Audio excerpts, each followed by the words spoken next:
L'ouvert de Catherine Andrieux.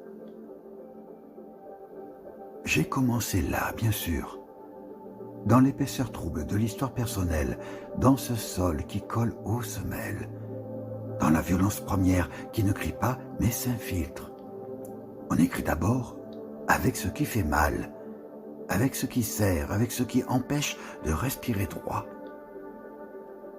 J'ai cru longtemps que nommer suffirait, que dire la blessure la ferait céder, mais elle s'installait, docile, revenante, prenant toute la place, exigeant sans fin d'être racontée encore.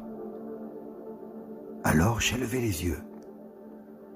J'ai appris autre chose.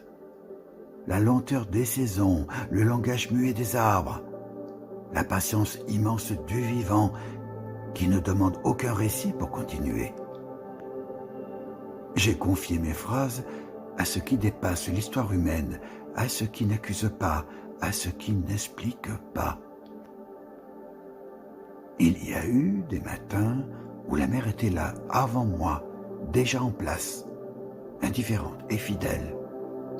Elle m'a appris que rien n'est jamais personnel. Je croyais avoir quitté les pièces étroites, et pourtant je sens ces jours-ci le retour du resserrement. Une fatigue ancienne dans le corps, des paroles qui ramènent en arrière, des présences qui replient. On glisse sans bruit, on ne tombe pas, on s'enfonce. Je reconnais ce poids.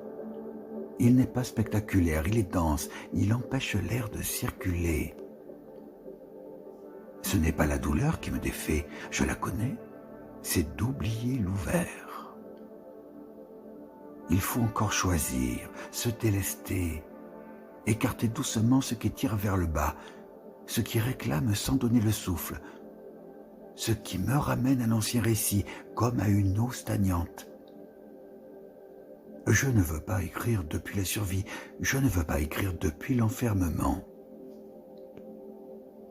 Je me souviens pourtant d'un arbre précis, un jour de vent, penché sans rompre, d'un animal immobile qui savait exactement où être, d'un silence si vaste qu'il contenait tout. C'est là que je respire, c'est là que je suis.